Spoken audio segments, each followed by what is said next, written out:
Hello everybody, I'm Lyle Alenstein of the Pittsburgh Post-Gazette and the Daily Collegian here at Kinnick Stadium following Penn State's 25-24 loss to the Iowa Hawkeyes. Penn State dropped its fourth straight on the season, in a season that is continuing to downward spiral, and it's reeling, whatever you want to call it. It is just not going their way.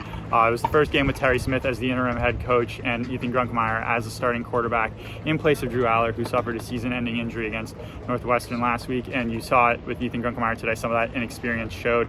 Obviously, this is a tough setting here at Kinnick Stadium, a night game nonetheless.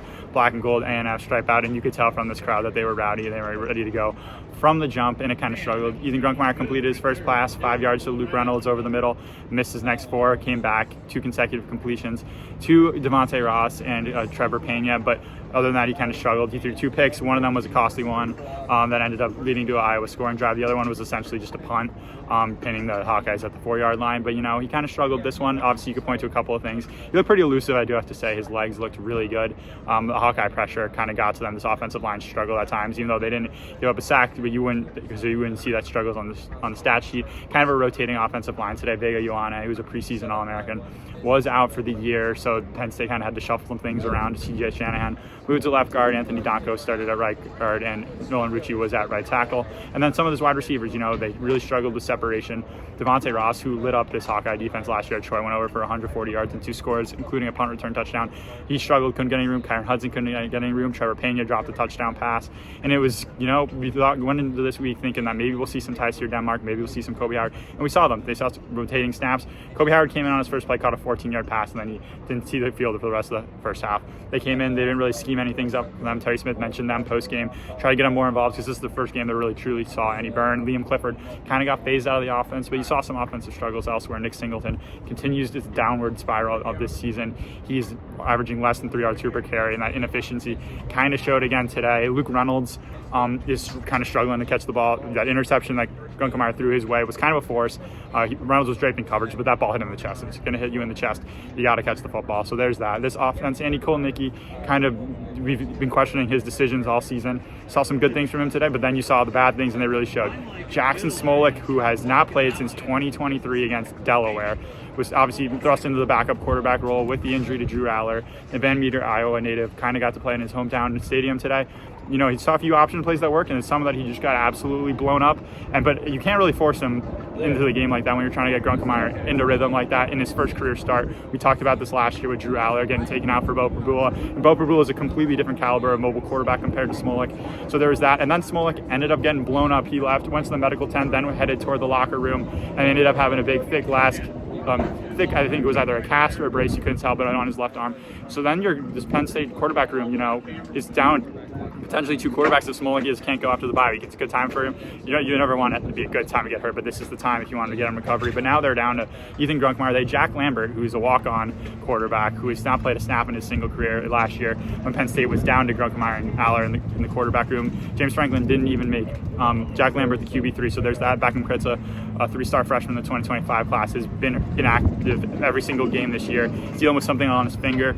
So, we'll see, monitor that moving forward. But then you just going back to Kolnicki, some of this play calling, these option runs with Smolik I just hit on, some throws behind the line of scrimmage. You had a 4th and 2 play where they did the last year where Drew Allar pretended to look toward the sideline, have headset technology issues.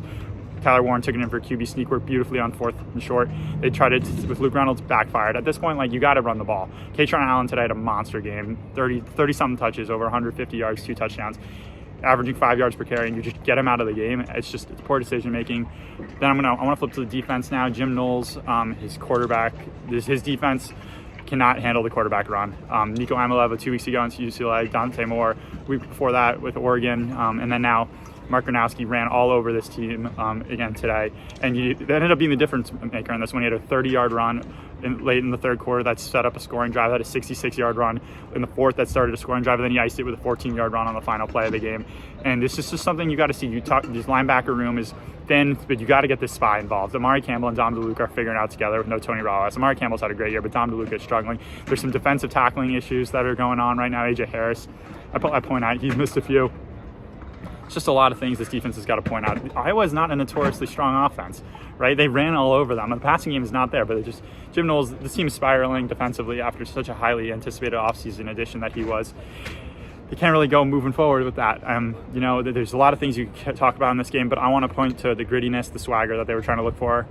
Given the circumstances with James Franklin being fired, this team put together a hell of an effort, I do have to say. They were celebrating each other. They were raring to go. They were wearing these if shirts coming in, which just talks about there's so many ifs to move forward. It's a positive thing. Find that rhythm going forward, and that's what you're trying to play for at this point, right? 4 straight losses. No team wants to be in that position. God forbid Penn State thought they would ever be in this position with the number 3 preseason ranking, national championship expectations, with, you know, Drew Allar and all these starters coming back. But you got so many negative things going wrong, but you're trying to look for some positives. This is what this team is playing for. Xavier Gilliam, Dom DeLuca post-game talked about how they're trying to get this mojo back going, get the juices flowing. Obviously, you're heading into a really tough stretch, right? This was the start of the 3-game stretch where you were seeing some things implode. Got a good time for a bye week, get things rejuvenated. Obviously, this is a team that was figuring out how to operate under Terry Smith. He was really passionate post-game. He talked about how this is a game you can't lose. He felt like there's some things they got to clean up, and you could tell he was taking it hard on himself, which to an extent, it's like you don't really want him to do that considering the position he was just thrusted himself into. But at the same time, it's like you want that fuel, you want that fire from the guy that's supposed to be leading you. Everyone post-game, obviously they weren't going to say differently, but they didn't feel like the operation was run any differently. He did a great job pre-game, firing everybody up. I had a couple of moments I saw him post-game, pre-game where he was talking to Grunk. He was with Pat Kraft. Like, everybody is rallying around this guy given the circumstances. But off of that, you know, you had James Franklin today talking on ESPN's College Game Day, and not a lot of the guys watched it. A bunch of them were aware. They were focused on the film. Everybody that I spoke to post-game did not watch it. I don't know if they necessarily were going to say that they watched it, given, you know, what that might mean and like going against the team's word, because they probably could have proposed something. Obviously, this is all purely speculation right here, but I think that's just something to note. Who knows if they watch it moving forward.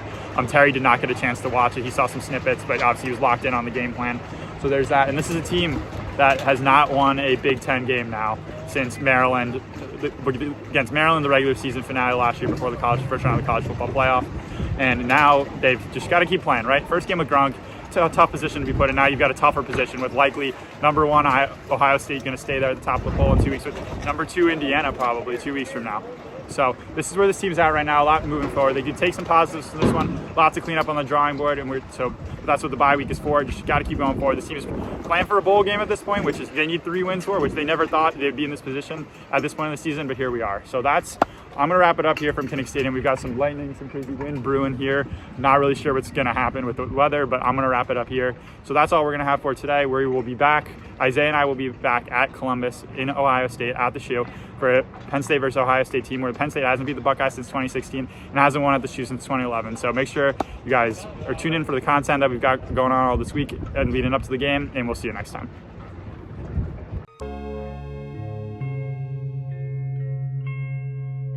Thank you for checking out this content from Post-Gazette Sports. If you watch this video on YouTube, please like the video and subscribe to our channel. For all of the sports coverage the Post-Gazette has to offer, visit post-gazette.com.